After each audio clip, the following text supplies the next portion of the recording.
Muy buenas tardes, bienvenidos a las noticias aquí en 24 horas al día. 18 grados en este momento en la capital, está un poquito fresco, se espera una máxima de 23. Sí, comenzamos con una verdadera tragedia suscitada durante las últimas horas. Un padre junto a su hija murieron tras ser atacados a balazos en su casa esto en la comuna de La Granja. Los atacantes se realizaron más de 70 disparos. Fabián Collado con el detalle. Fabián, muy buenas tardes. Muy buenas tardes, Monse Andrés. Fue durante esta mañana que se confirmó el terrible deceso. Una niña de 7 años que lógicamente no tenía absolutamente nada que ver. Fue brutalmente asesinada producto de 4 disparos propinados por delincuentes en las afueras de su casa, al interior del vehículo de sus padres. ¿Cuál es el contexto de todo esto? Sector de calle El Tabo, a pocos pasos de la caletera de Américo Vespucio.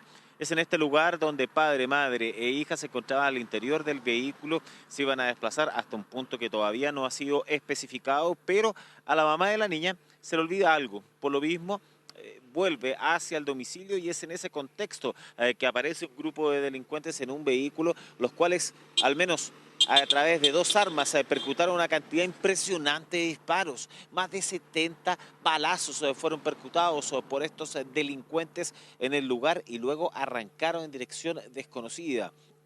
Ahí es cuando familiares, amigos, vecinos cercanos escucharon esta infernal balacera que estaba al descubierto al exterior de sus casas. Por lo mismo, inmediatamente trataron de auxiliar a las víctimas. En el caso del hombre recibió un balazo, el cual impactó en el tórax, lo que le quitó automáticamente la vida. Mientras tanto, su hija de 7 años fue derivada hasta el Hospital Padre Hurtado de la comuna de San Ramón.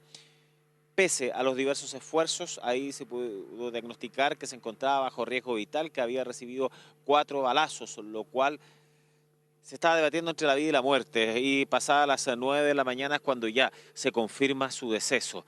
Situación terrible donde el equipo contra el crimen organizado y homicidios, al igual que la Brigada de Homicidios Sur de la PDI, están a cargo de la investigación para poder ver todos los antecedentes al respecto.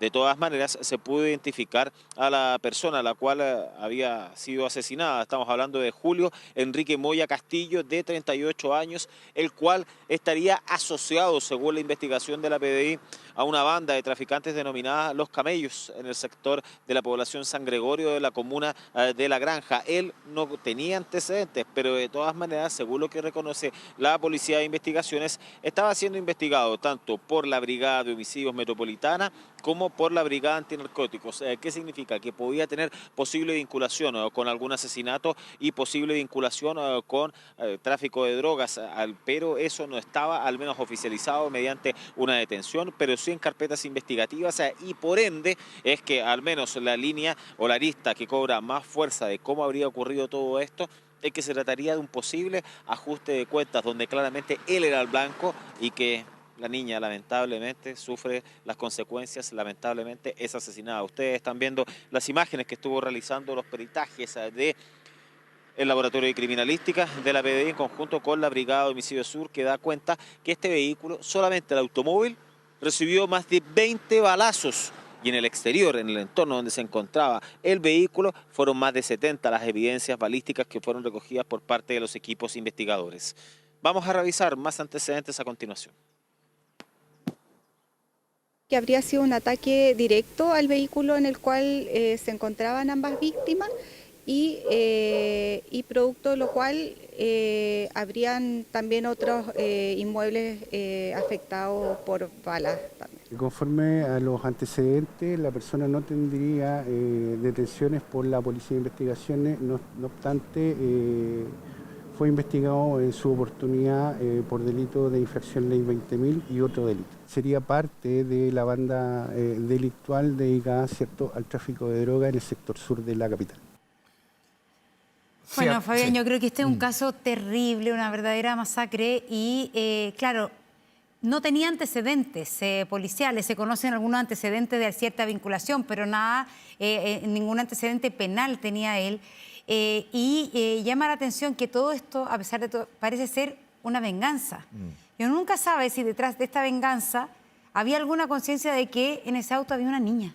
O realmente llega y disparan a mansalva sin importar a quién y a quién andaban buscando específicamente. Sí, estaba mirando aquí algunos números, los fríos números, pero que bien reflejan lo que ha sucedido. Lo hemos visto varias veces, Fabián, cuando menores acompañan o a un padre, o a un primo, o a un tío, en la diligencia que sea, y lamentablemente se ven envueltos en este tipo de circunstancias con lamentablemente niños, niñas, adolescentes muertos en nuestro país. Estaba mirando las estadísticas, 140 niños, niñas, adolescentes muertos por armas entre el año 2022, 23 y 24 en nuestro país. Fabián Collao.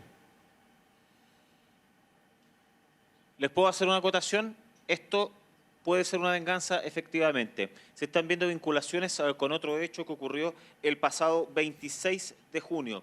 Ustedes se acordarán que en la comuna de La Granja había una familia la cual estaba circulando por una intersección, posteriormente fueron emboscados por un vehículo, ahí les dispararon y posteriormente terminaron chocando al interior de una empresa. No sé si tienen recuerdo de eso hace algunas semanas. Pues bien, a raíz de esto es que un niño de 7 años recibió un disparo en la cabeza, estaba bajo riesgo vital. Eso ocurrió a 8 minutos de distancia en vehículo. Ojo con ese antecedente. ¿Por qué? Porque podría estar asociado eventualmente. Y si estuviera así, si es que esto es confirmado por parte de la PDI, que podría tratarse de una venganza, que estuviera vinculado a eso, claramente aquí estaríamos hablando de ya 2 víctimas inocentes y prácticamente de la misma edad. La diferencia es el género de los niños que terminaron gravemente afectados, uno con riesgo vital y la niña que falleció, que fue brutalmente asesinada durante la jornada de ayer. En esa oportunidad era el tráfico de drogas, el cual la causa de la emboscada, y en este caso también se repite. No estamos diciendo que esto esté confirmado, sino que es parte de una vinculación que está viendo la PDI. Lo primero que tiene que realizar es ver ese caso que está en manos de ellos, que todavía no tiene detenidos, ver si que tiene alguna asociación con esta situación y ahí poder hacer el match investigativo o derechamente descartar. Pero sí, lo que al menos se llama la atención a los equipos investigadores es que es a 8 minutos de distancia en vehículo. O sea, no estamos hablando de algo tan alejado, sino que estamos hablando justo dentro del anillo de Américo Vespucio, en la comuna de La Granja, y además de eso, que el tráfico de drogas está tras ello. Por eso es que lo que decía el detective de la Policía de Investigaciones es que habían investigaciones que estaban asociadas al sujeto de 38 años que fue asesinado. No se puede confirmar ni descartar nada de esto, pero más de 70 disparos. Esto significa que había un blanco específico. Más de los 70 habían 20 que impactaron al interior del vehículo. O sea, estaba siendo buscado y no les importa nada, y posiblemente incluso sí tenía los antecedentes que estaba su hija al interior. Eso es altamente probable, y que independiente de eso, imagínense lo que sucede. Vamos a revisar otra información que es muy lamentable, porque estamos hablando también de niños, en este caso de 4 años. Ustedes están viendo las imágenes que corresponden a la comuna de Puente Alto, un intento de parricidio. Todo esto es en el pasaje El Soñador. Una madre llega desesperada hasta el interior de una comisaría de la zona. Estaba malherida, de hecho había recibido una puñalada. Ella estaba desesperada diciendo que su expareja iba a cobrar venganza por el término de la relación. Primero por eso la atacó y después le prometió que a su hijo de 4 años se lo iba a ir a buscar al colegio y le iba a quitar la vida. Por lo mismo, inmediatamente Carabineros organiza un operativo, verifica que en el colegio efectivamente había sido retirado por su padre y posteriormente lo llevó hacia el departamento. Desde el exterior se escuchan gritos de auxilio, gritos de ayuda por parte del menor de edad. Por lo mismo es que ahí es cuando irrumpe Carabineros, rompe la puerta, la termina forzando y el sujeto apuñaló frente a los funcionarios policiales a su propio hijo de 4 años. En ese contexto, Carabineros se abalanza en contra del sujeto. Es quien incluso trata de quitarle al niño, lo alejan y de todas maneras uno de los funcionarios policiales termina herido, producto de que este sujeto lo termina lesionando, pero de todas maneras ahí el funcionario policial dispara y termina baleando al sujeto, el cual se mantiene bajo riesgo vital. Vamos a revisar declaraciones. Ella resulta con lesiones de carácter reservado dentro del contexto de violencia intrafamiliar, y a la vez su cónyuge, también de nacionalidad venezolana, procede a amenazar que va a ir a buscar a su hijo al colegio y lo va a matar, y también la va a matar a ella. El personal de Carabineros se traslada al domicilio y desde el exterior de este escuchan los llamados de auxilio al menor. Ingresan al domicilio y se encuentran con el escenario del sujeto está agrediendo al menor con un cuchillo, motivo por el cual se están tratando de arrebatarle al menor y el arma. Claro, en este caso había sido provocado, según el relato de la mujer, producto de que ella le había comunicado el término de la relación, y es ahí cuando él no lo quiso asumir, reaccionó agresivamente de manera muy violenta, brutal, la apuñala. Esto afortunadamente no le causó lesiones que revisten un riesgo vital, pero también intentó hacer lo mismo con su propio hijo de 4 años. Los equipos investigadores, en este caso de la PDI, estamos hablando de la Brigada de Homicidios Sur, estuvo desplegada en el lugar para poder recabar todos estos antecedentes en torno a este caso. Respecto a la audiencia de formalización de cargos, se desconoce cuándo va a ocurrir, producto del estado en riesgo vital de este sujeto, el cual permanece internado en el Hospital Sotero del Río, mientras que las víctimas se están recuperando de sus lesiones, pese a que permanecen internadas a esta hora de la tarde en dicho recinto hospitalario. Así es como se han analizado cámaras de seguridad del entorno. Claramente en el interior del departamento no existen, pero se acredita la legítima defensa producto de este brutal hecho, y que en una jornada que está marcado por estos ataques en contra de niños. Un menor de 4 años, el cual afortunadamente está fuera de riesgo vital, y una niña de 7 años que fue brutalmente asesinada en medio de todo una situación que está vinculada al mundo narco. Andrés. Así es, qué terrible, terribles noticias. Y vamos ahora con una noticia que está sucediendo en estos momentos. Último minuto. Una balacera ocurrió al interior de la estación Bío Bío del Metro de Santiago. ¿Qué fue lo que ocurrió? Sofía Carrizo desde el lugar. Sofía, adelante. Línea 6 del metro.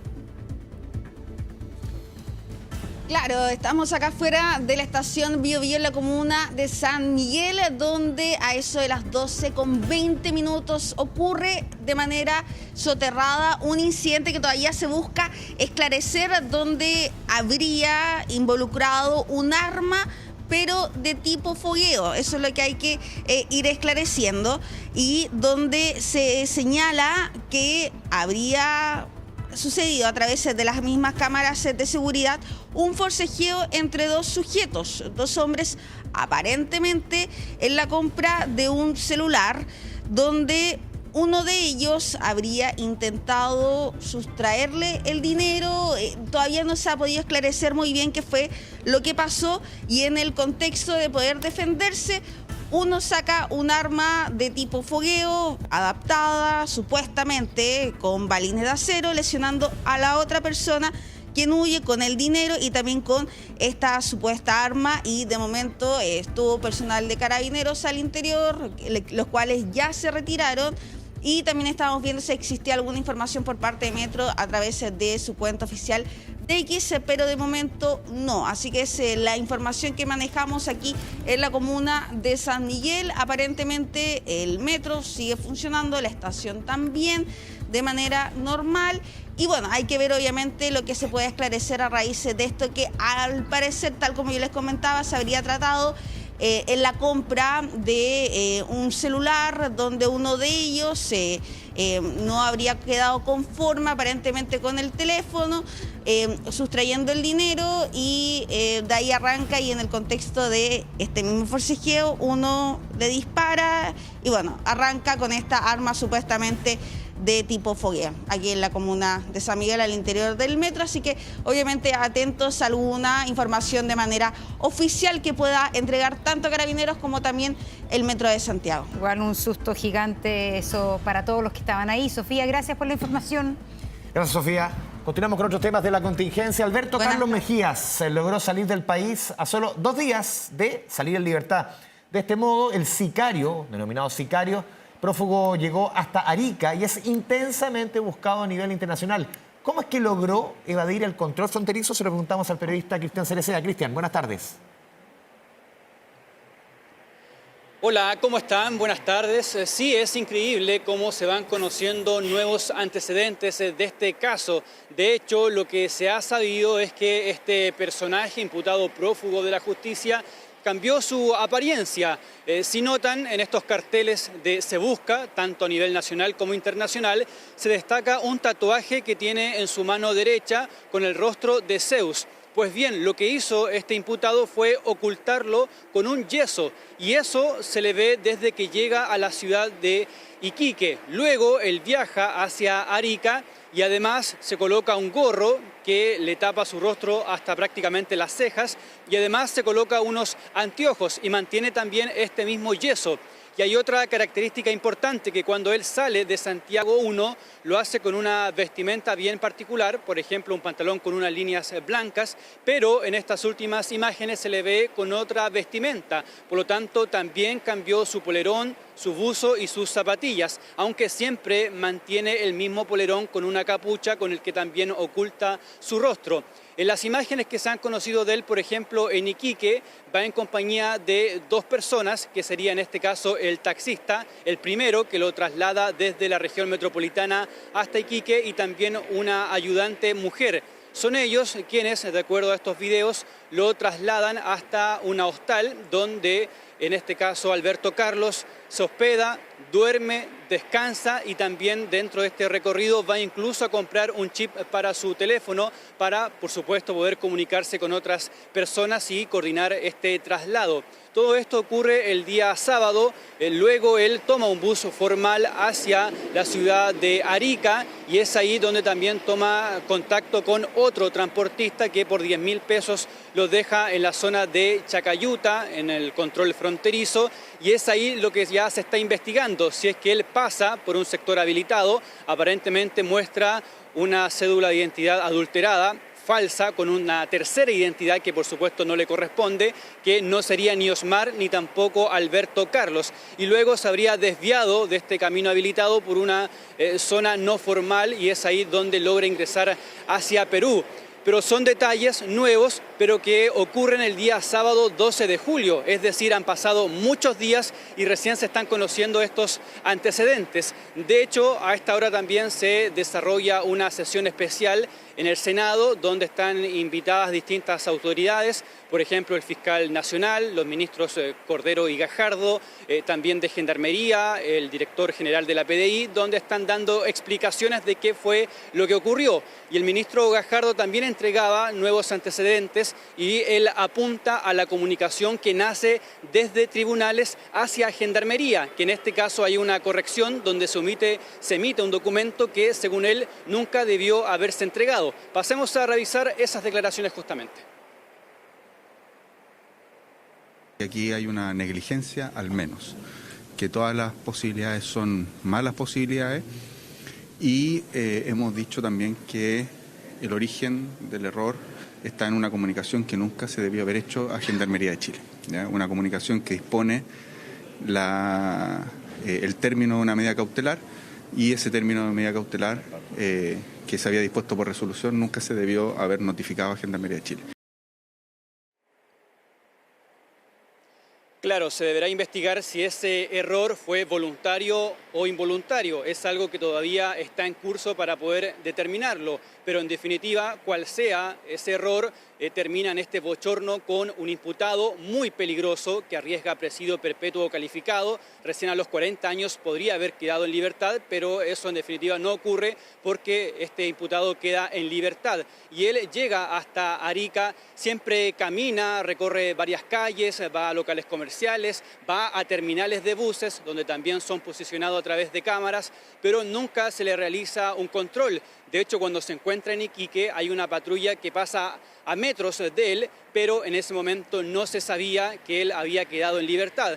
Quizás él pensaba que ya se había conocido, pero tampoco pensó que iban a existir 4 días de ventaja para que pudiese escapar, hasta que llega a la zona de Arica, donde también hemos podido conversar con distintas personas, con trabajadores que señalan que la migración irregular se mantiene, que es una constante durante todo el día, y que esa situación se acrecienta entre las 8:30 de la tarde-noche hasta pasadas las 10, y en ese tramo es donde hay un mayor flujo de personas, que algunos pasan por el sector de Chacayuta, pero hay otros que también se trasladan hacia un costado y evitan estos controles por parte también de las fuerzas en este caso que se encuentran en ese lugar por parte de militares. De hecho, este personaje, este imputado, habría presentado esta identificación falsa, pero se ha señalado que el control se hace para quienes ingresan y no para quienes salen, y ahí también estaría esta facilidad para poder escapar de este país. Sobre esto también las autoridades de la zona se han referido entregando su crítica ante este fenómeno que se mantiene, que es la migración irregular. Escuchemos. Lo del sicario que escapó de la cárcel y cruzó por Chacayuta no es un error aislado o una negligencia. Es el reflejo brutal de cómo estamos enfrentando a las bandas del crimen organizado, con fronteras débiles, con instituciones superadas y un gobierno que siempre llega tarde. Así no se gana esta batalla. Hace un año tendría que haber terminado la modernización del complejo fronterizo Chacayuta y todavía ni siquiera ha comenzado. Esto habla de la fragilidad de la justicia chilena, habla de los desprovistos que estamos de la policía, de que alguien que arrienda un auto en 2.500.000 pesos y atraviesa todo Chile para pasarse hasta la frontera peruana, porque por Arica es el filtro de todo el ingreso del tráfico, de la trata de blancas, de la búsqueda de frutas, de todo esto que nos ayuda, no nos ayuda, de que hace crecer la delincuencia. Bueno, yo creo que es evidente varias cosas con esto que sucede, ¿no? Que a pesar de los esfuerzos, a pesar del despliegue, la verdad es que nuestra frontera norte sigue absolutamente permeable de ida y vuelta. Tal como se puede salir fácilmente, se puede entrar fácilmente por Arica, por Colchane. Pero también consignar que a pesar de todo esto, la verdad es que ha sido bastante rápida la recolección por parte de las policías de una cantidad de material súper importante. Es decir, se ha logrado en un par de días, la verdad, realizar y recrear todo el recorrido de esta persona hasta que sale de Chile. En ese sentido, uno puede decir que aquí hay una actuación de la policía bastante eficiente, bastante rápida, cosa que no debió haber sido necesaria si no se hubiese cometido este gran error.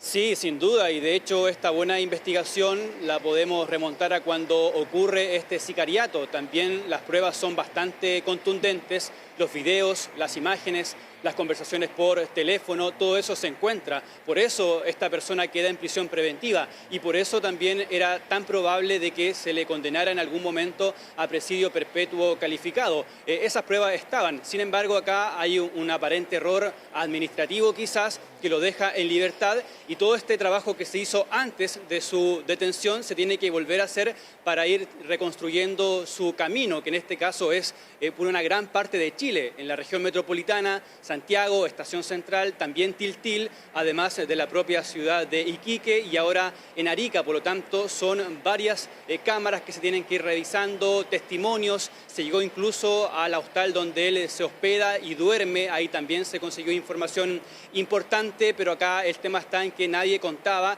con que esta persona iba a quedar en libertad, ni mucho menos que iban a pasar 4 días prácticamente hasta que se conoce esta noticia. Por lo tanto, corrió con mucha ventaja este imputado, pero según también las últimas informaciones, su trayecto por el país de Perú también estaría más o menos establecido, pero el gran problema es que él corre con estos días a su favor de ventaja, donde por supuesto también ha contado con una logística.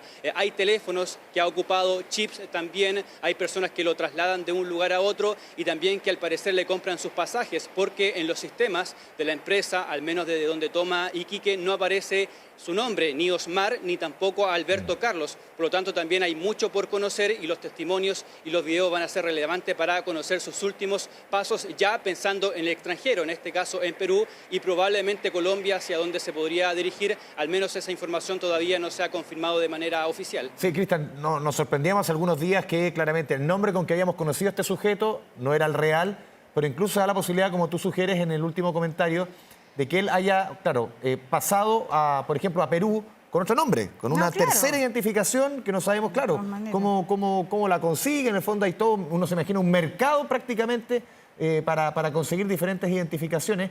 Y en el fondo tampoco se sabe, o si es que se tiene información, Cristian, de cómo salió él del complejo Chacayuta. Si al final, ahí vemos la imagen, incluso se identifica el tatuaje en su mano derecha, que el yeso que se utiliza para borrar ese tatuaje que se le identifica a este sujeto de 18 años, si es que él pasa con una tercera identificación o sencillamente, como muchos han dicho, él pasa por un costado del complejo Chacayuta, que si uno lo compara con otros complejos fronterizos, es bastante más robusto, por ejemplo, que Colchane, que otros de la misma zona norte. Sí, exacto. Según la información que manejamos, a él se le entrega una tercera identidad. Por lo tanto, también ahí hay una persona de interés que se tiene que investigar para saber por qué le facilita este documento y cómo se realiza este contacto. Gracias a esa documentación, él logra seguir viajando hacia Arica al llegar al sector de Chacayuta, donde el último taxista que lo traslada señala que él entregó esta identificación y con eso logra ingresar por el paso fronterizo de Chacayuta. De hecho, traslada a otra persona que no tenía identificación y a él no lo dejan pasar. Sin embargo, la ministra de Defensa hace algunos minutos comentó que el rol de los militares desplegados en esa zona no es la de filtrar la salida, sino que más bien filtrar los ingresos, en este caso desde Perú, por ejemplo, hacia Chile. Ahí están los roles, no al revés. Las personas podrían eventualmente salir presentando solamente su documentación y ahí también hay un filtro que se tiene que potenciar para evitar que sucedan este tipo de situaciones, que era lo que adelantaba también el gobernador, que no se sabe exactamente cuántas personas salen de Chile y además si es que logran salir por un paso formal, hay muchos que simplemente entran por un costado a un par de metros de distancia y es así como logran dejar Chile y luego probablemente ingresan de la misma manera, que es denuncias que se vienen comentando hace muchos años, pero que esta situación vuelve a colocar este debate sobre la mesa y de que efectivamente sigue presente. Sí, y esto deja en evidencia no solamente por muchos años la falta de control en la frontera, sino que también cuando hay un control, se quiera saber si es que el sujeto que tienes al frente o la persona que tienes al frente es la que dice ser el documento que le identifica. Así difícil, obviamente, poder luchar contra este flagelo que ha significado la delincuencia relacionada en cierto ámbito con la migración. Muchas gracias, Cristian Cereceda. Seguimos contigo conectados. Que estén bien, buenas tardes. Continuamos con otros temas, Monse, y este registro es impactante. Una adulta mayor falleció tras un brutal choque, esto en Antofagasta. Así es, uno de los vehículos literalmente salió volando tras este impacto. Ivania Echavarría con los detalles de este lamentable accidente. Ivania, buenas tardes. Hola, Monse, Andrés, ¿cómo están? Muy buenas tardes. Efectivamente, ustedes lo decían, un impactante accidente de tránsito y que se registra durante esta mañana en la costanera, prácticamente centro de la ciudad de Antofagasta, y donde lamentablemente una mujer de cerca de 70 años aproximadamente pierde la vida. Las imágenes de cámaras de seguridad del sector muestran precisamente el momento de este accidente, en donde un vehículo de color blanco y que se desplazaba en dirección hacia el sur pierde el control en un sector de curvas, impacta con el bandejón central, con una palmera, se eleva varios metros y se da por lo menos 2 vueltas en el aire. Posteriormente cae a la pista contraria y es ahí donde impacta a este otro vehículo de color negro y que iba en dirección hacia el norte. En este automóvil iban 3 mujeres, todas adultas. Lamentablemente la copiloto pierde la vida a los pocos minutos de este accidente. Quien conducía el vehículo, según los antecedentes, se trataría de la hija de la víctima fatal y en este momento estaría también en riesgo vital. Una tercera mujer que iba en la parte trasera resultó también con lesiones de diversa consideración y debió ser trasladada hasta el Hospital Regional de Antofagasta, al igual que el conductor del vehículo blanco y que es en el fondo el que protagoniza este accidente de tránsito. También fue derivado al recinto médico con diversas lesiones, todas por supuesto en este momento en evaluación. Este accidente, yo decía, se registra aquí en la costanera, precisamente en un sector de curvas, un sector bastante peligroso. Por lo demás, señalan los vecinos de este punto, puesto que los accidentes de tránsito lamentablemente son bastante recurrentes y siempre en este sector de curvas. Conversamos con testigos de este hecho, los invito a escuchar lo que nos dijeron. Yo escuché el golpe, la explosión, cuando apenas vine ya estaba la mensa en barra. Claro, yo pensaba que estaba involucrado solamente un solo vehículo, pero al fin y al cabo estaba el segundo vehículo y falleció una persona. Cuando siento el accidente, claro, salgo a mirar y miro que para allá que ya están los 2 vehículos ahí destrozados. Personal de Carabineros, por supuesto, y también personal de bomberos concurrieron a este accidente. Este se produjo a eso de las 9:30 aproximadamente de la mañana y trabajaron básicamente en el rescate, por ejemplo, de las personas que estaban al interior de los vehículos, por supuesto, las personas del vehículo negro, estas 3 mujeres, el vehículo más dañado y que resultó con mayor complejidad producto de este hecho. La mujer, yo decía, la adulta mayor, falleció a los minutos, cerca de 20 minutos. Personal de bomberos y del SAMU estuvieron practicando maniobras de reanimación, pero lamentablemente las lesiones, el impacto fue tan grande que la mujer perdió la vida en este lugar. En este momento todavía se encuentra personal de Carabineros trabajando precisamente y hace pocos minutos llegó también el servicio médico legal para hacer el levantamiento del cuerpo. Tenemos también declaraciones, escuchemos. En el lugar, lamentablemente, se registró un accidente de tránsito de tipo colisión que involucró a 2 vehículos menores. Lamentablemente, de este accidente en el tránsito, el acompañante de uno de los vehículos, una mujer mayor de edad, falleció en el sitio del suceso. Teníamos 4 lesionados, los 4 estaban atrapados. Tenemos un fallecido en el lugar y 3 lesionados graves que van destino al hospital regional, trasladados por la unidad de SAMU. Un lamentable hecho entonces que se registra durante esta mañana aquí en la costanera de la región de la ciudad de Antofagasta. Por supuesto, personal de la CIAT se encuentra todavía realizando también peritajes para determinar en el fondo las causas de este accidente y por qué el vehículo de color blanco pierde el control precisamente en esa zona de curvas. No se descarta, por supuesto, el exceso de velocidad, pero la verdad es que las imágenes son impactantes, como este vehículo impacta con el bandejón central, con una palmera del lugar, se eleva varios metros y se da por lo menos 2 vueltas en el aire hasta que finalmente cae en la pista contraria y se provoca entonces esta colisión de alta energía que las unidades de emergencia estuvieron varios minutos, por supuesto, tratando aquí en este lugar. La calle todavía se encuentra cerrada en este momento, los vehículos han sido ya hace pocos minutos retirados y se está básicamente despejando un poco en la pista para poder habilitar nuevamente el tránsito, por supuesto, a la espera también del resultado y del informe de las lesiones de estas 3 personas que se encuentran en este momento en el Hospital Regional de Antofagasta. Una de ellas, según los antecedentes, estaría con riesgo vital. Ivania, muy buenas tardes.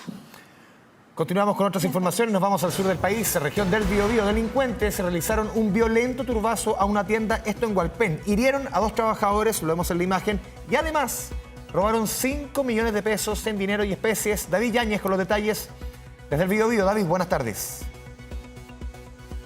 Hola, muy buenas tardes. Imposible, viendo estas imágenes, no tener empatía con los dependientes de esta tienda, la tienda de Shows Express, que es una tienda que se dedica a la venta de artículos de marca en oferta, específicamente ubicada en calle Colón, en Hualpén, y que sufrieron este violento asalto justo a la hora que estaban cerrando. Fue aproximadamente a las 19 horas, ya estaba oscuro. Este es un centro comercial donde efectivamente hay guardias, sin embargo, ya a esa hora, cuando ya están cerrando las tiendas y las distintas dependencias municipales existentes en este lugar, prácticamente ya los guardias están en retirada, así como todos los funcionarios y también empleados de las tiendas, y fue ese momento el elegido por estos delincuentes. 5 que ingresaron violentamente hasta esta tienda. De hecho, la estaban cerrando. Uno de los dependientes se dio cuenta que venían estos delincuentes, pues los vio bajar armados desde un vehículo que finalmente terminó siendo un vehículo que se confirmó que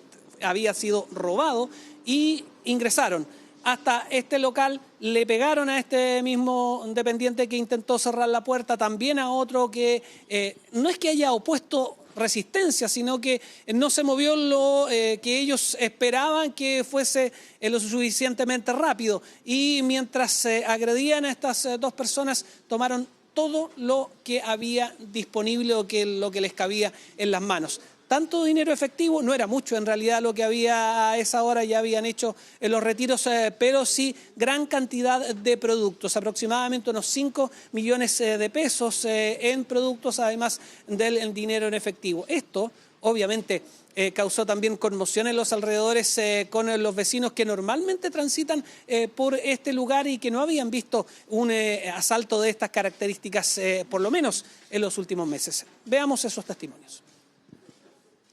Ha aumentado bastante la delincuencia y y lo que tiene es la inseguridad de todos nosotros los chilenos. Hay alta desconfianza con todo esto, con lo que está pasando, y que al final vivimos casi tras las rejas. Pero igual han habido hartas complicaciones, hartos asuntos de inseguridad dentro de la comuna que se han enterado.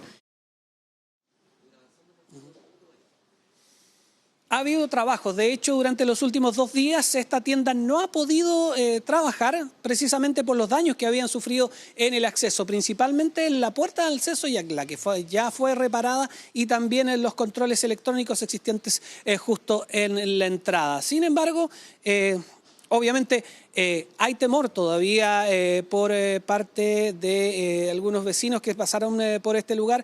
Carabineros sí apuntarlo, que llegaron prácticamente a 5 minutos de ocurrido este delito, al igual que funcionarios municipales. Y esto tiene directa relación con una aplicación que se está difundiendo desde la municipalidad de Hualpén para los vecinos y que tiene que ver, que se llama SOS Hualpén, que además permite sacar fotografías. Gracias a esas fotografías se logró perseguir al vehículo en que se movilizaban los 5 sujetos que perpetraron este delito en este lugar y seguirlos incluso cuando ingresaron a la comuna de Concepción. Ahí se les perdió la pista. Tenemos lo señalado por Carabineros respecto a lo sucedido en este lugar y el informe que entregaron al Ministerio Público respecto a los detalles de este robo. Escuchemos. Aproximadamente 5 individuos ingresan a esta tienda ubicada en la avenida Colón, de nombre Chow Express, premunidos de armas de fuego y elementos contundentes, proceden a intimidar y golpear al administrador de este local comercial como uno de sus trabajadores. El robo fue rápido, fue un lapso de aproximadamente 5 minutos en que llegó el personal policial. Ya habían huido los antisociales, por lo que no fue posible dar con el paradero. Ahora es función del Ministerio Público, a través de la Policía de Investigaciones y también de Carabineros, el tratar de ubicar a los responsables de este robo, que en términos absolutos y prácticos lo que dejó es graves daños al interior, también a dependientes que resultaron heridos y también traumatizados por lo sucedido. Es imposible, ya lo decíamos al comienzo de este despacho, es imposible no tener empatía con estos dependientes que tuvieron que enfrentar la delincuencia cuando estos sujetos, 5 en total, irrumpieron encapuchados y armados, justo cuando estaban cerrando su negocio acá, en la comuna de Hualpén. David Yáñez, desde la región del Biobío, muy buenas tardes. Bueno, ya lo veíamos, ¿no? Una niña de 7 años falleció tras resultar herida en medio de una balacera donde también murió su padre. Esto ocurrió en la comuna de La Granja, lo veíamos recién junto a Fabián Collado. Bueno, y esto fue calificado como alarmante desde la Subsecretaría de la Niñez. Pamela Araya tiene los detalles. Pamela, adelante, buenas tardes. Hola, muy buenas tardes. Sí, lo cierto es que cuando la subsecretaria de la Niñez habla de lamentable y también alarmante, no solo habla de este caso, sino que también habla de los distintos hechos que hemos conocido donde niños menores de edad, niños pequeños han muerto en medio de hechos de violencia como son las balaceras, han salido a caminar con adultos, esta persona es impactada, es víctima de disparos y finalmente afectan a estos niños, los que han fallecido y los que no han fallecido pero han terminado graves. De hecho hay cifras, 51 niños en el año 2024 fueron víctimas de armas de fuego. Ahora bien, ¿en qué contexto nosotros pudimos conversar con la subsecretaria de la Niñez? En el marco de un estudio que se lanzó hoy de la Fundación Coluga y también de Déficit Cero, que aborda varios temas relacionados con la niñez y la vivienda. Pero ustedes dirán, ¿cómo? ¿Pero qué tiene que ver la vivienda con este tema? Porque no solo habla de la materialidad de la vivienda, sino de los entornos, al interior del hogar y fuera del hogar, de los barrios. Y en este aspecto, los que ellos han podido recopilar con datos de CACEN, de Techo Chile y otras organizaciones, es que el 47% de los niños, niñas y adolescentes de nuestro país vive en barrios con violencia crítica, es decir, que están expuestos a balaceras, que están expuestos también a situaciones muy violentas como las peleas, por ejemplo, y ellos viven en este entorno. Por lo mismo le preguntamos a la subsecretaria de la Niñez, fue minutos después de conocerse la lamentable muerte de esta niñita, y ella por eso también aborda este caso, pero también todos los otros que hemos conocido en el último tiempo. Escuchemos. Tenemos que tener políticas preventivas mucho más fuertes. No se trata si es uno o más niños, basta con que haya un niño afectado fuera de su voluntad para que realmente todos tengamos que, digamos, encender las alarmas y poder actuar en consecuencia. Bien, pero además yo les decía que ella decía que era lamentable este caso, así como era lamentable todos los otros casos. Destacaba el tema de la prevención. Hay que decir que la Subsecretaría de Prevención del Delito también han hecho una serie de planes, como el programa Lazo, que lo que busca es garantizar un entorno seguro para los niños, pero efectivamente estos programas a veces no tienen mucho que hacer frente a lo que hemos visto. El caso de esta niñita, estaba en el auto y finalmente dan 70 disparos ahí que terminan con la vida de su papá y también con la vida de ella. Pero al comienzo también yo les decía que esto fue en el marco de un estudio. Les hablaba de un 47%, pero si lo vemos por región, acá hay diferencias. 58% de los niños, niñas y adolescentes viven en estas condiciones, es decir, con violencia crítica. Un 48% en la región del Biobío y un 47% en la macro zona norte. Hay que ver temas específicos. En el norte, claro, hay una situación también de muchos niños migrantes que viven en esta situación, lo que hemos visto en la región metropolitana, también una gran ciudad que es la región del Biobío. Preocupante, lamentable que los niños no tengan entornos seguros. Y esto tiene grandes efectos en el desarrollo de los niños, en la salud mental e incluso en la salud física también. De eso hablamos con la directora del Observatorio de Niñez de la Fundación Coluga. Estamos hablando de Paloma del Villar. Escuchemos lo que nos dijo. La violencia en el entorno es muy perjudicial para las niñas y los niños, bueno, para todo el mundo, ¿cierto? Pero en particular para los niños y las niñas y por distintas cosas, ¿cierto? Uno, porque limita su acceso al espacio público. Hoy día los padres, ¿cierto?, están más preocupados de que los niños jueguen afuera. Eso tiene un impacto en el desarrollo de sus habilidades sociales, de la capacidad que tengan de jugar, ¿cierto?, de hacer actividad física, pero también de ir formándose como ciudadanos en el espacio público. Bueno, y además del miedo, por supuesto, al que tienen que exponerse a propósito de lo que ocurre afuera de sus casas. Ahora hablemos de la vivienda en sí, porque también hay temas de vulneración en este aspecto. En total, el 40%, 1.800.000 menores de edad viven, por ejemplo, con algún problema de vivienda. Puede ser que sea material ligero, que no tengan acceso a servicios básicos, que esté el hacinamiento, los problemas en el barrio. Me quiero detener en el hacinamiento, que es lo que da cuenta también este informe, porque según lo que señalan, el 13% de los niños vive hacinado, es decir, que por habitación hoy hay 2 o más personas. Ahora bien, uno puede decir, bueno, pero si hay 2 personas en una habitación grande con 2 camas, bueno, quizás no es un problema tan grande, pero si vemos el aspecto que es que los niños deben compartir la cama, a veces con adultos, por supuesto que es preocupante. Entonces, por ejemplo, el 22% de los niños de prekinder y kinder no tienen una cama propia, tienen que compartir la cama. De primero medio también, si lo vemos,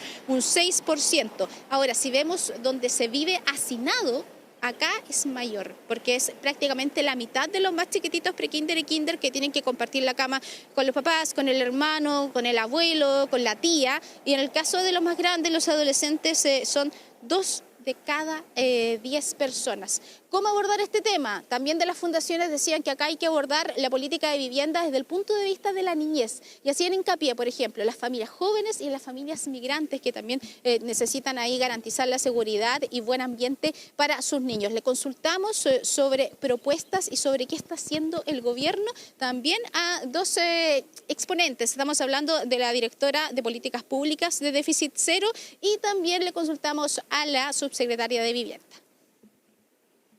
Para temas de hacinamiento y de las posibles enfermedades, por ejemplo, o temas de salud mental que suceden por ese tipo de cosas más asociadas a la habitabilidad, nosotros proponemos que los programas de mejoramiento que existen hoy día en el Estado, desde el MIMBU, también desde el FOSI, desde otros sectores, puedan tener un foco más específico en los hogares con niños y niñas. De partida que se priorice, por un lado, y por otro lado, que también los programas sean conscientes de los riesgos que hay dentro de los hogares para los niños y niñas y le pongan foco a eso.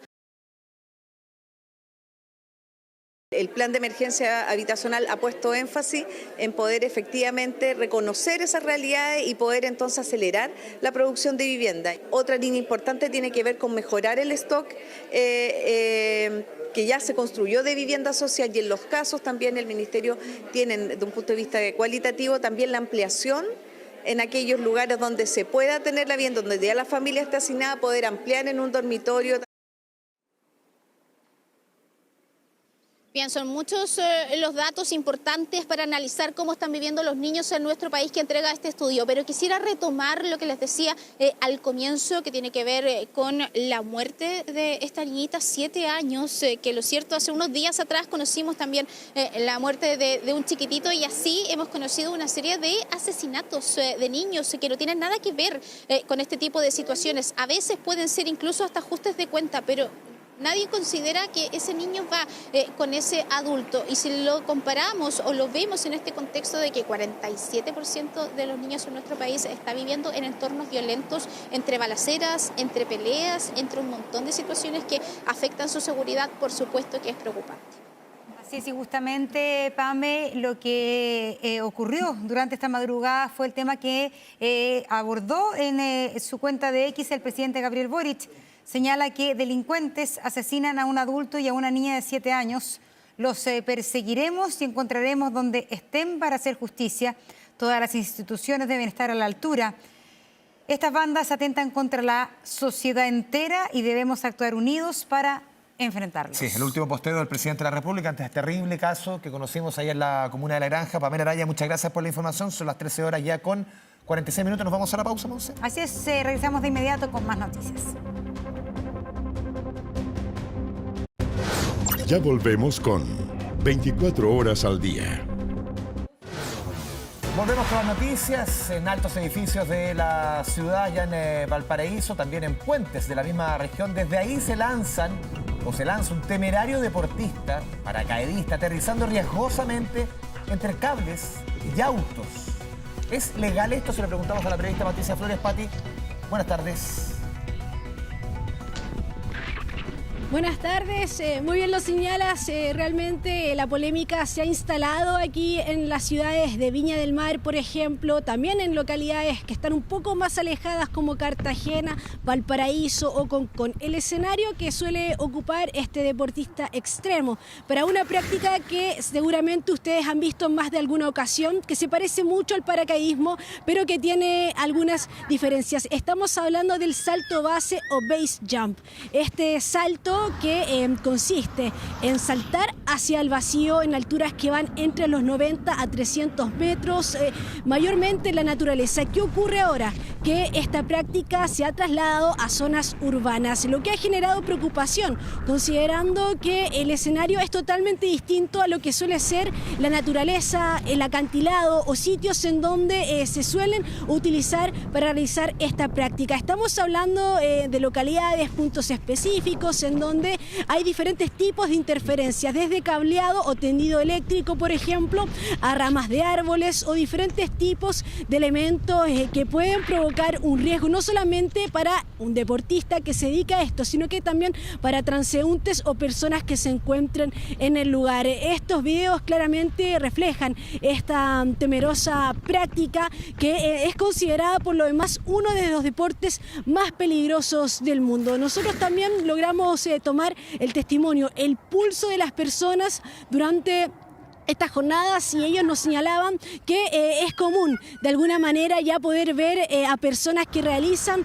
este tipo de deporte en diferentes puntos, principalmente en las azoteas de edificios. Estamos hablando de una práctica que requiere de mucha experimentación, por supuesto. Hay que considerar que las personas que se dediquen a esto tienen que estar certificadas y tienen que haber realizado al menos un número de cientos de saltos para poder llevar a cabo esta práctica. Nosotros los invitamos a escuchar, por supuesto, en voz el testimonio de aquellas personas que han visto en más de alguna oportunidad estos saltos frente a la playa, por ejemplo, o en edificios que están a gran altura. Escuchemos. 1, 6.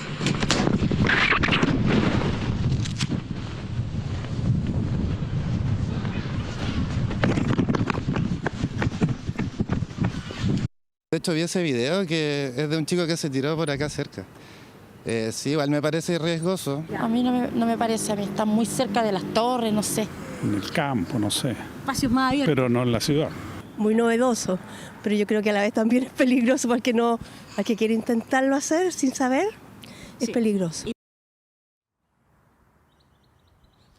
Ahí escuchábamos muy peligroso, por supuesto que sí, porque requiere de mucha técnica para poder tener una reacción inmediata frente a un salto que prácticamente en 2 segundos la persona ya tiene que estar en suelo. Se utiliza solamente un paracaídas sin utilizar algún otro implemento en caso de alguna emergencia. Todo esto en este escenario urbano, como yo les decía, pero están preparadas las localidades de grandes edificios que tienen diferentes tipos de ramas, tendido eléctrico para este tipo de situaciones. Hay que destacar que en Chile, si bien esta práctica no es ilegal, sí puede ser multada o recibir, en este caso el deportista, alguna sanción en caso de que ocurra, por ejemplo, que no tenga el permiso para poder saltar desde algún edificio o desde algún punto fijo, o en caso también de generar algún daño en la propiedad privada o alguna persona. Por supuesto que también los invitamos a escuchar en voz de las personas expertas en esta materia sobre lo que podría ocurrir en caso de alguna situación en donde se vea perjudicado algún tercero. Además de los golpes, de la caída, etcétera, hay zonas con redes eléctricas y por lo tanto ya hemos vivido, yo ya he visto en otras oportunidades, en otros lugares, gente que ha quedado enredada con su paracaídas entre los cables eléctricos de media o de alta tensión. Lo condenamos enfáticamente. Vamos a ver qué herramientas legales tenemos para poder parar esto. Y es ese punto, las herramientas legales que pudiesen emplearse en caso de que alguna persona sea vista realizando esta práctica en un sector urbano por todos los peligros que aquello implica. Estos videos ampliamente compartidos y viralizados por lo demás reflejan toda la preparación previa que requiere algún deportista que se dedique a esto. Sí, ¿existe alguna claridad? Tú lo mencionabas antes que existen multas. Por ejemplo, uno de los videos, el tipo cae en la mitad de la calle. Claro, o sea, claro, si caes arriba del poste de la electricidad y los cables, bueno, es responsabilidad de él y todo lo que puede también conllevar la rotura, claro, y el corte de electricidad. Pero, por ejemplo, si caes en la mitad de la calle arriba de un auto, no tienes cómo frenar. Legal en el fondo. Sí, no tienes cómo frenar. No es delito. Si caes en la calle corriendo prácticamente como caen estos tipos y viene un auto en contra, o sea, el daño que se le provoca a él, al automóvil. O sea, ¿existe alguna normativa, algo que te diga, sabes qué, en caso de esto, por más que tenga el certificado, si el certificado pues, usted se puede lanzar, el tipo es seco, pero ¿qué pasa si es que hay daños? ¿Cuáles son las multas? Claro, y ese es el punto en que descansa esta práctica una vez que se traslada a estos sectores urbanos. Finalmente, ¿quién responde por los daños que se pudiesen ocasionar hacia algún tercero, hacia algún vehículo, o en el caso, por ejemplo, de chocar con alguna ventana de estos edificios? Son acciones civiles que se pudiesen considerar si así lo estima la persona perjudicada en esta situación, porque se imaginarán ustedes estar caminando y de pronto esta persona calcula mal el aterrizaje y cae sobre alguien. En el caso de, por ejemplo, como lo muestra un video, está en la playa y realiza esta práctica, claramente son acciones civiles, ya que, por supuesto, son acciones civiles que ya se pueden emplear, porque hay que recordar que esta práctica no es ilegal en Chile, pero tampoco están los escenarios idóneos para poder realizarla. Así es. Impresionante, impresionante tener lo temerarios que son. O sea, la necesidad de adrenalina a lo que llega y el peligro que pone también a terceros, por lo menos aquí en la región de Valparaíso. Patricia Flores, muchas gracias por el completo informe. Muy buenas tardes. Bueno, y en otros temas, en menos de 2 años los prestadores privados podrían resolver el 72% de las listas de espera. Esto según una proyección dada a conocer por ellos, por las clínicas de Chile. Dani Linares nos cuenta de esto. Dani, buenas tardes. Claro, el sector privado de salud ha entregado esta propuesta que busca conversar con la autoridad sanitaria, con también la aseguradora pública, FONASA, para poder llegar a un acuerdo que permita traspasar los pacientes del sector público que hoy están a la espera de una atención de salud hacia el sector privado.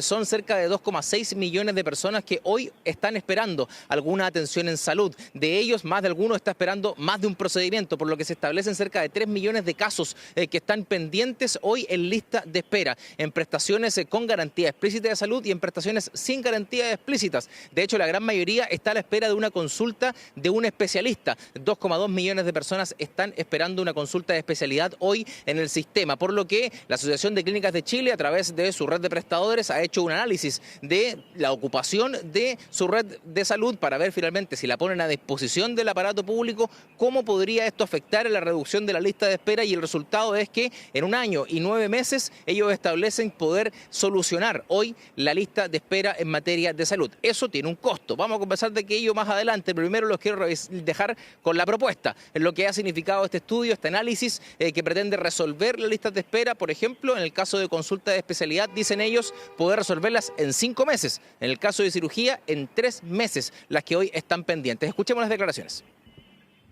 Lo primero es que el 100% de las consultas médicas GES de los problemas considerados en este estudio se resuelven en 3 meses. El total de las cirugías GES licitadas por FONASA se podrían resolver en 5 meses. El 100% de las consultas médicas no GES asociadas a las especialidades licitadas por FONASA se podrían resolver en 1 año. Y la totalidad de las de las cirugías no GES licitadas por FONASA se podrían resolver en 1 año y 9 meses. Aquí la relación público-privada en materia de salud ya existe. De hecho, el ejemplo más virtuoso de aquello es lo ocurrido durante la pandemia, donde se atendieron personas, tanto en el sistema público como privado, con las mismas prestaciones para resolver aquella situación puntual. Hoy también existe el traspaso de pacientes cuando hablamos de garantías explícitas de salud. Cuando el sistema público no puede resolverlas en los tiempos establecidos por la ley, estos son traspasados en modalidad libre elección hacia el sector privado particularmente. Hay otros ejemplos también donde existe esta sinergia, pero se busca ampliar aquel acuerdo a través de esta propuesta que entrega la Asociación de Clínicas de Chile, donde plantean un horizonte de resolución de las listas de espera. Pero decía yo, esto tiene un costo que está evaluado en cerca de 750 millones de dólares, que a juicio del sector privado es una cifra que puede ser alcanzable por el aparato público, pero no se cerran a que esto pueda ser conversable, a que pueda ser menos prestaciones. Mira, revisemos los detalles en torno a el costo que significaría trasladar pacientes del ámbito público al privado para resolver este problema, que es un problema que se arrastra en nuestro país hace muchos años. El número que se comenta es que resolver la lista de esperas cuesta 750 millones de dólares. Ese es el concepto general. La verdad es una opinión la que tenemos nosotros, no tenemos la verdad, pero creemos que es un número abordable. Y en esa conclusión creemos que si ese es el punto de solución y eso cuesta resolver las listas de espera, la verdad que yo creo que Chile tiene la capacidad para poder hacerlo.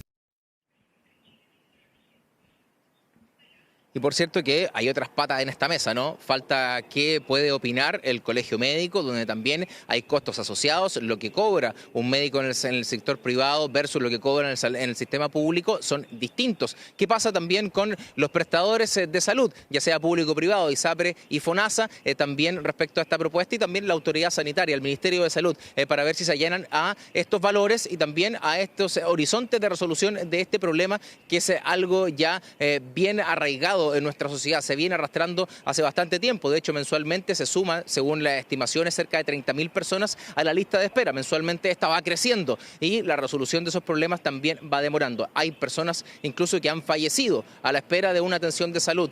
Quizás no fallecen productivamente de la atención en la que están esperando, pero la demora es tal que finalmente ocurren otras situaciones en el horizonte y que esperan resolver desde la Asociación de Clínicas de Chile a través de esta propuesta que se les va a presentar a todos los actores, a todas estas patas de la mesa que yo les describía, para ver finalmente si se llegan a un acuerdo o al menos a una lista, se prioriza algunas enfermedades para ir avanzando también en torno a la lista de espera. Sí, yo creo que esto parece también una solución, pero sin duda que es ante la urgencia y en el corto plazo. Acá hay un sistema de salud que la verdad que debiera tener el suficiente músculo para poder atender a todas las personas. Todos sabemos de la ineficiencia muchas veces en la administración, de la subutilización de los quirófanos en nuestro país, de cómo funcionan muchas veces los horarios, la desorganización o la ineficiencia en el propio sistema de salud, que la verdad, si eso cambiara, se podría responder mucho más a las necesidades de los pacientes. Es un tema que yo creo que todavía no comienza a solucionarse y es en parte la explicación de las listas de espera. Gracias, Dani. Buenas tardes. Nos vemos. Vamos a recorrer nuestro país. ¿Vamos a pasear, Toti? Vamos a pasear por Mira, Chile. Escuchando Black Sabbath. ¿Dónde partimos? Paihuano, región de Coquimbo. Estoy segura que en Paihuano hay metaleros. Sí. Hay metaleros en todas partes de Chile. Ahí estamos con la imagen del interior de la región de Coquimbo y nos movemos hasta la playa Acapulco, allá en Viña del Mar. Y hablar cuántos metaleros hay en Viña. Absolutamente. Qué tema. ¿Vamos a Punta Arenas? Vamos a Punta Arenas, ciudad de metaleros. ¿Verdad?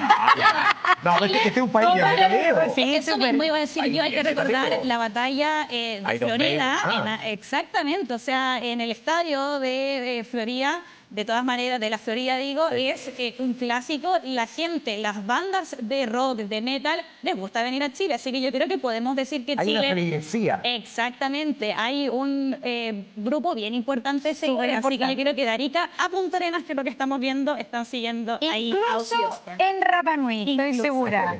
Así es, en Rapa Nui también están despidiendo a Ozzy Osbourne. Hay lentecitos. Sí. Vamos a la pausa, volvemos de inmediato. Gracias, Toti.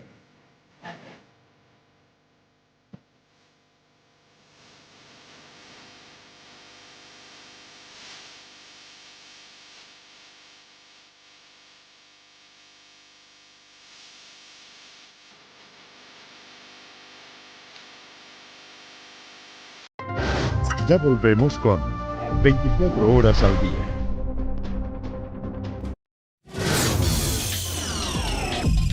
Tu bolsillo.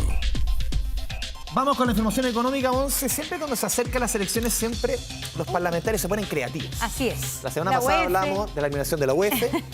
Y ahora vamos a hablar de lo que se busca, que es eliminar el tope de la cantidad de años que comprende nuestro país este famoso concepto de la indemnización por años de servicio. Recordemos que cuando una persona lleva 15, 20 años trabajando en una empresa, se le pagan, y lo despiden, lamentablemente, se le pagan como tope 11 meses, o sea, 11 años trabajados. Ese es el tope. Lo que busca el parlamentario justamente es eliminar este tope. Vamos con la primera gráfica y las consecuencias que esto puede tener en el mercado laboral. A ver, eliminar el tope de años de indemnización. Si una persona lo decía, lleva 20 años, 15 años, más de 11 se le pagan solamente 11. Entonces lo que se busca acá es que año trabajado sea año pagado. Si una persona lleva 20, 30, se le pagan 30 años, como existía antiguamente. Hubo una reforma a principios de los años 80 que cambió este escenario. Vamos con la siguiente estación para entender un poco cuántos trabajadores en nuestra economía, en nuestro país, llevan más de 11 años en su actual trabajo, de acuerdo a esta medición de la Universidad Diego Portales. Si nos vamos al mundo privado, trabajadores asalariados, es decir, con contrato indefinido, existen casi 5 millones de este tipo de trabajadores, 4,8 millones de trabajadores asalariados privados. De ellos, 686.000 lleva 11 años o más, es decir, un 14%. Se lo lleva a números mucho más sencillos. 1 de cada 7 lleva más de 11 años. Se vería afecto o beneficiado, entre comillas, por este cambio legal, si es que avanzase en el Congreso. Avanzó un primer paso. El tema es que siempre cuando se hacen estas reformas, se llevan a cabo, no es retroactivo, que de los contratos desde que entra a regir, de ahí en adelante. Pero yo creo que no sé si hay agua en la piscina en el Parlamento para aceptar o empujar esta iniciativa, que no es apoyada por el gobierno, solamente por algunos parlamentarios justamente también del oficialismo. Vamos con la siguiente estación. A ver, en promedio, de todos estos casi 5 millones de trabajadores asalariados privados de nuestra economía, en promedio, llevan en sus labores 5,5 años, ¿ya? Y de los que llevan 11 años o más, esos 600.000 y fracción que yo les contaba, se reparten prácticamente igual entre grandes empresas, la mitad, y micro, pequeña y mediana empresa, la otra mitad. Si hablamos por tamaño de empresa, prácticamente 50 y 50, ¿ya? Y vamos con la última estación, que es lo que proponen los expertos. A la gran mayoría no le gusta esta idea, tal como lo comentamos al principio, tampoco eliminar la UEF, tampoco eliminar este tope. ¿Qué es lo que proponen ellos? Hacer una salida media, entre comillas, como se hace en otros países de la famosa OCDE, esta organización de las 40 economías modelo del mundo, entre las cuales está Chile, y dicen, ¿por qué no apuntamos a lo que hacen grandes economías de ese grupo? ¿Y qué es lo que es? Es mejorar nuestro seguro de cesantía, hacerlo más robusto, quizás que entregue más dinero, y también bajar el tope de años. No eliminar el tope, sino que bajarlo, que sea un tope máximo de 5, 6, 4 años, como existe en Europa, por ejemplo, en algunos países, pero con un mejor seguro de cesantía. ¿Cuáles son los trabajos hoy día que concentran estos trabajadores que llevan más tiempo, 11 años o más, en una misma labor? Lo escuchamos de parte de los expertos. Los datos también nos revelan que las 4 ramas de actividad económica que tienen un mayor porcentaje de asalariados formales del sector privado con una antigüedad en su actual empleo que supera el tope de la indemnización por años de servicio son enseñanza, actividades financieras, industria manufacturera y la rama agropecuario silvícola pesquera.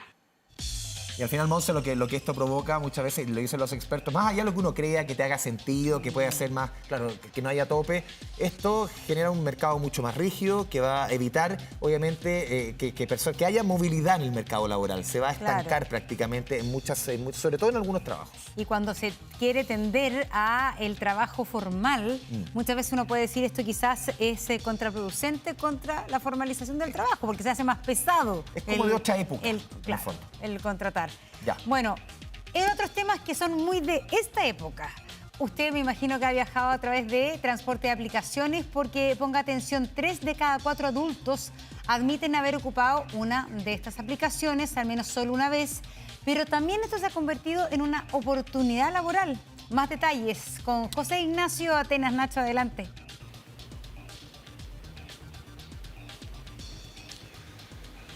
Así es, muy buenas tardes. Una radiografía de cómo ha ido evolucionando el mercado de las aplicaciones de transportes. Ese fue el estudio que realizó justamente el Centro de Encuestas y Estudios de la Universidad Católica, en donde dio a conocer cómo han crecido en el último tiempo los viajes a través de estas distintas aplicaciones de transporte. Hablamos de Uber, Cabify, Didi, algunas de las plataformas que hoy están vigentes en nuestro país y que demuestran cómo los chilenos cada vez o algunos prefieren bastante utilizar este medio de transporte, estas aplicaciones que lo decíamos han ganado terreno. Y para que nos hagamos una idea, en este estudio solamente durante el mes de junio se realizaron más de 17 millones de viajes en todo nuestro país. Además, según los datos que también se dan a conocer, hay un total actualmente de más de 3,1 millones de personas que hizo al menos un viaje durante el junio del año 2025. Y también otra cifra que es reveladora respecto a cómo ha ido ganando terreno estas aplicaciones, estas plataformas en nuestro país, tiene que ver con que en los últimos 12 años, desde que están vigentes, 11,2 millones de personas han realizado al menos un viaje en estas aplicaciones en el país, lo que se traduce en que 3 de cada 4 personas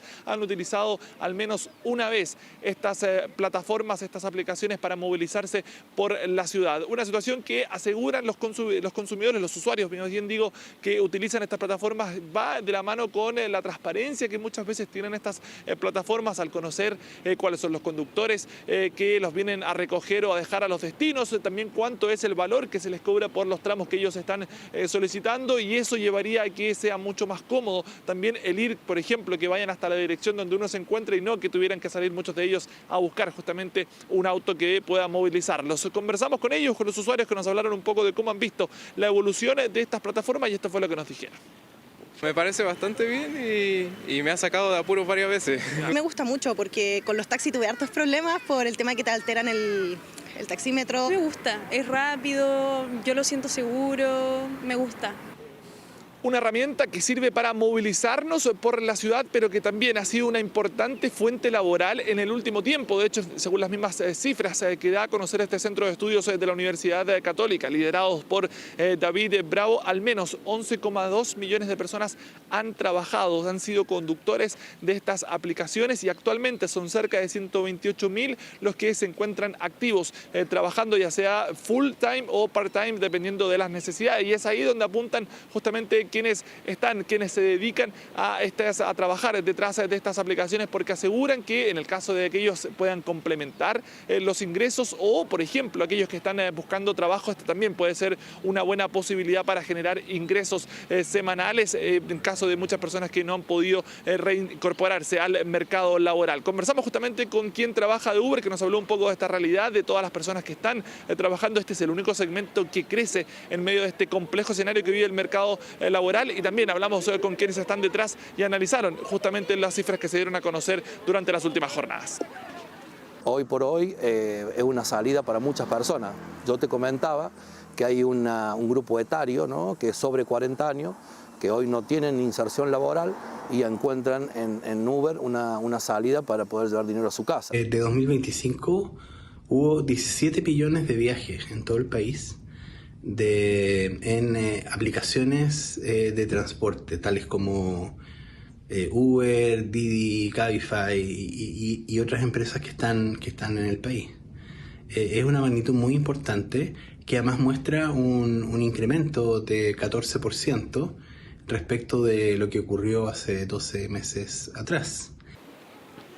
Plataformas entonces que llegaron para quedarse y que son una buena alternativa para buena parte de los chilenos para movilizarse por nuestro país y también para aquellos que puedan tener una fuente laboral a través de la conducción de estas distintas aplicaciones que hoy están vigentes en nuestro país. Bien, Ignacio, muchas gracias. Buenas tardes. Continuamos con otros temas. La Municipalidad de Santiago y Carabineros realizaron un amplio operativo para clausurar definitivamente la Feria Santo Domingo, en la que la totalidad de los locales funcionaba sin patente comercial desde 1995, 30 años. Sofía Carrizo con los detalles. Sofía. Claro, estamos acá en pleno centro de Santiago porque se está realizando un operativo de clausura en uno de los recintos comerciales más antiguos de la capital, la llamada Galería de los Celulares, ubicada acá en Santo Domingo. Pasemos a revisar el operativo a esta hora entre San Antonio con 21 de mayo. Una clausura que dicen desde la Casa Consistorial se concreta debido a que los locatarios, más de un centenar que estaban operando al interior, no contaban con la patente comercial correspondiente y también el terreno, la misma edificación, no cumplía con una serie de requisitos solicitada a través de la Ley de Urbanismo y Construcción y finalmente se decide clausurar este local, este recinto bastante antiguo. Se llega durante la mañana entre personal municipal con Carabineros, se le hace este aviso, que, bueno, ellos ya decían que habían notificado a los comerciantes hace unos días atrás y poco a poco han ido retirando sus pertenencias, principalmente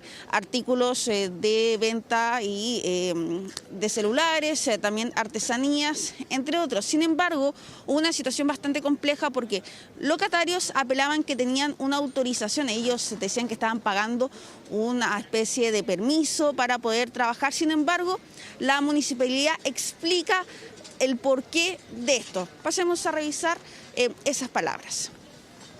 Ellos mencionan un articulado de la Ley General de Urbanismo y Construcción o de la misma Ley de Rentas. Esto es que mientras existe el cumplimiento de exigencias, que puede durar aproximadamente, en cualquier municipio ocurre lo mismo, aproximadamente un año, durante ese año provisoriamente la persona sí puede funcionar. Por tanto, puede pagar una patente comercial, ¿vale? Pero cuando se extingue, en este caso, el permiso de obras o no se cumple con ese permiso de obras, esa patente se vence automáticamente, se extingue el ejercicio comercial. Por lo tanto, ese es el articulado que mencionan. Claro, finalmente no es una patente comercial, sino que era esta autorización mientras se intentaba dar instancias para regularizar todo, sin embargo eso nunca se concreta. Bueno, esto también se da en medio de una situación de conflicto entre también comerciantes, donde unos acusan que otros se los tomaron, por ejemplo, de los que estaban al interior, mientras que los que estaban al interior, cuando nosotros llegamos, apelan que fueron estafados. Bueno, un hecho que obviamente se tiene que ir esclareciendo. Esto es un tema netamente entre privados y también del ámbito legal, pero también escuchamos sus palabras en el contexto de esta disputa entre estos locatarios que se viene arrastrando ya desde el año 2021. Los están desalojando con arbitrariedad porque acá te dice el 24 que es el máximo. Solamente ellos vinieron, se desalojan. Una cosa que le impidieron regularizar. Nos impidió regularizar, entrar a una conversación con el señor alcalde. De ahí vino una supuesta constructora inmobiliaria que es, no sé, Tecal. Y esto nos está estafando porque ellos nunca han tenido ¿cómo se llama la última versión de la municipalidad? Existe una regularización del artículo 24 inventado por la municipalidad, porque esta feria tiene más de 35 años. Hemos estado todo el tiempo de la mano del municipio. Hemos sido afectados durante 4 años por las personas que no sé si se tomaron este terreno. No hay estafa. Ellos se quedaron con el terreno. 4 años después de la pandemia, si lo tomaron. Gracias a Dios llegamos a esta instancia, nosotros también como chilenos, como gente extranjera que está también involucrada con nosotros, damos gracias porque a la final es lo justo, lo que se está pasando aquí hoy día es lo justo, es la ley. Bueno, ¿qué va a pasar desde ahora en adelante cuando ya se saquen la cantidad de artículos, de especies que estaban en venta, ¿no? Sacadas por parte de los locatarios? Se va a cerrar, se va a clausurar y se van a instalar planchas de metal para que este espacio no vuelva a ser nuevamente utilizado. Se tiene que ver ya por parte del dueño de este terreno si es que se va a construir nuevamente, qué es lo que se va a realizar desde ahora en adelante, pero lo que sí es concreto es retirar a los comerciantes que estaban instalados en este punto y si es que eventualmente se van a instalar en otras galerías o verlo ya directamente con la misma casa consistorial. Así que nos despedimos con este procedimiento en desarrollo aquí en la comuna de Santiago. Sofía de Carrizón, muchas gracias por la información. Buenas tardes. Príncipe de las Tinieblas. Así es, con este homenaje a Ozzy Osbourne despedimos esta edición de 24 horas. Buenas tardes, chao, chao. Chao.